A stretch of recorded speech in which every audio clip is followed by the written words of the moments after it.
Shun était le fils laid, répugnant et trop sûr de lui d'un scientifique atteint de troubles mentaux qui était incapable de faire quoi que ce soit par lui-même. Mais il a fini par se téléporter dans un monde souterrain secret où il a découvert que son père était un meurtrier et n'était même pas son vrai père. Son vrai père n'est jamais revenu. Avec le lait, tout commence lorsque nous rencontrons Shun Asanaga, un loser qui adorait les roches brillantes, appelé Cristaux. Il pensait qu'il y avait un tout autre monde à l'intérieur. Shun est très excité, parce que c'est l'anniversaire de son père et qu'il a une grande surprise en préparation. Mais sa mère dit que son père pourrait être occupé et arriver tard car il est un loser encore plus grand. Le père de Shun est très occupé au travail et manque un appel de Shun inquiet. Shun décide d'aller voir son père. Il prend un train. À son lieu de travail, quand il arrive, il ne trouve pas son père, mais voit un cristal bleu brillant. Alors qu'il le regarde, une lumière vive émane du cristal et révèle un nouveau monde étrange, curieux. Shun tend la main et est aspiré dans le cristal, dans ce nouveau monde. Il y a un homme nommé Imelio qui essaie de tuer son beau-père, un roi nommé Delzan. Imelio veut se venger de son vrai père qui a été tué par Delzan, mais le roi est très fort et bat facilement Imelio. Delzan est en colère, mais ne tue pas Imelio. Il le met juste en prison. Pendant qu'Imelio est en prison, une lumière vive apparaît et Shun en sort. Shun n'a aucune idée de ce qui s'est passé et où il est. Imelio est surpris de voir Shun et lui dit de se cacher. Des gardes, ils viennent essayer d'attraper Shun. Mais une relique de distorsion, une épée spéciale, apparaît de sa poitrine. Il combat les gardes et libère Imelio. Ils s'enfuient ensemble. En chemin, ils rencontrent un combattant effrayant qui travaille pour le roi. Ils le combattent, mais finissent par tomber dans une rivière. Ils pensent que le combattant est parti, alors ils se cachent dans les égouts. Imelio dit à Shun qu'ils sont dans un monde appelé Andorra. Quand ils sortent des égouts, ils voient une fille qui les attend. Elle appelle Imelio un prince, ce qui surprend Shun. Shun n'arrête pas de demander à Imelio pourquoi la fille l'a appelé un prince et pourquoi quelqu'un mettrait un prince en prison, car c'est absurde. Alors qu'il marche dans les bois, il voit un rocher géant et brillant qui émet de la lumière comme un soleil. La jeune fille se présente comme Alicia, et son animal de compagnie est Filarion. Ailleurs, le roi s'inquiète pour Imelio après sa chute dans la rivière, mais il pense qu'Imelio est toujours vivant. Il envoie des gens à sa recherche. Le roi sait que quelqu'un a aidé Imelio avec une relique de distorsion spéciale et pense qu'Imelio est allé voir Pascal, qui est comme un professeur pour lui. Après cela, soudain, un gros sanglier attaque les enfants. Imelio le combat avec sa relique de distorsion. Shun est surpris quand il voit que l'animal de compagnie d'Alicia est aussi sa relique de distorsion et que c'est un dragon. Shun doit utiliser sa propre relique de distorsion pour blesser le cochon.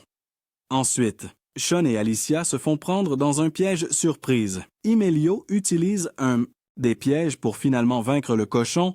Juste à ce moment-là, Pascal apparaît, qui est un savant fou. Il dit qu'il a posé les pièges là pour éloigner les gens, ce qui est vraiment excessif. Il est surpris quand il découvre que Shun vient du monde au-dessus d'Indora, appelé la Surface, et qu'il possède un artefact de distorsion spécial. Pascal les emmène chez lui pour discuter. Ils mangent un repas spécial avec des aliments étranges, comme des grenouilles et des trucs du genre. Shun raconte à Pascal comment il est arrivé ici. Pascal montre à Shun une carte de leur monde.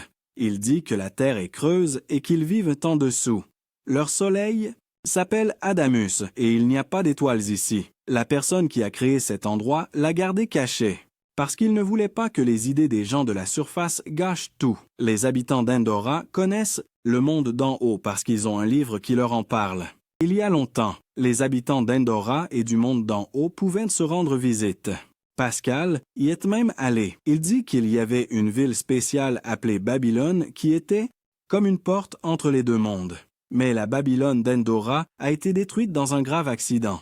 C'est pourquoi les gens ne peuvent plus voyager entre les mondes. Le roi Delzin a essayé de reconstruire Babylone, mais n'a pas pu la terminer. Pascal pense qu'il pourra la terminer plus tard. Pascal dit ensuite qu'il veut voir la relique de distorsion de Shun. Shun la lui montre. Pascal explique que tout le monde à Endora ne peut pas fabriquer ce genre d'armes. Il faut des particules de distorsion spéciales qui n'existent qu'à Andorra. On ne peut pas voir ces particules, mais elles donnent de la puissance aux choses, tout comme les atomes. Puis Shun dit « Il veut aller à Babylone même si ce n'est pas terminé. » Pascal et les autres essaient de lui dire que c'est loin, mais Shun veut quand même y aller, car il est bête. Pascal dit qu'il a su comment réparer Babylone, mais ne voulait pas que les gens voyagent entre les mondes.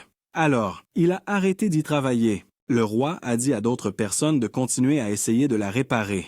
Soudain, il voit des spans des gardes du palais du roi. Pascal dit qu'ils ne peuvent pas combattre les gardes et qu'ils doivent partir. Ils s'échappent dans un avion spécial que Pascal a construit. Maintenant, ils vont dans un autre endroit sûr. Mais Shun insiste toujours sur le fait qu'il veut aller à Babylone. Ils atteignent rapidement une autre partie de la forêt. Et Pascal fait un atterrissage chaotique avec l'avion. Après avoir marché autour du pendant un moment, il trouve un endroit que Pascal a déjà aménagé. Imelio regarde la petite pièce et voit que Pascal a le même couteau spécial que lui. Le roi leur a donné à tous les deux le même couteau. Plus tard dans la nuit, Imelio et Pascal sortent pour parler et prendre l'air. Pascal veut savoir comment Imelio a rencontré Shun. Imelio dit que Shun est apparu dans une lumière vive alors qu'il était dans sa cellule. Dehors. Pascal explique pourquoi il ne veut pas reconstruire Babel. Il a lu de vieux livres qui disent qu'il ne devrait sans pas se mêler des gens de la surface. Il pense qu'Endora pourrait avoir des problèmes si les gens peuvent aller entre les deux mondes. Ils ont aussi des idées différentes sur les gens de la surface. Pascal pense que les mondes, devraient rester séparés. Ils parlent aussi de la façon dont le roi a élevé Imelio. Le père d'Imelio est Delzan, mais Imelio ne le considère pas comme un père. Pascal dit ensuite qu'il veut renvoyer Shun à la surface et ensuite complètement détruire Babel. Il sait que le roi y va aussi, alors il veut y arriver en premier. Après cela, dans une scène de flashback, on voit comment Pascal et Imelio se sont rencontrés dans le passé.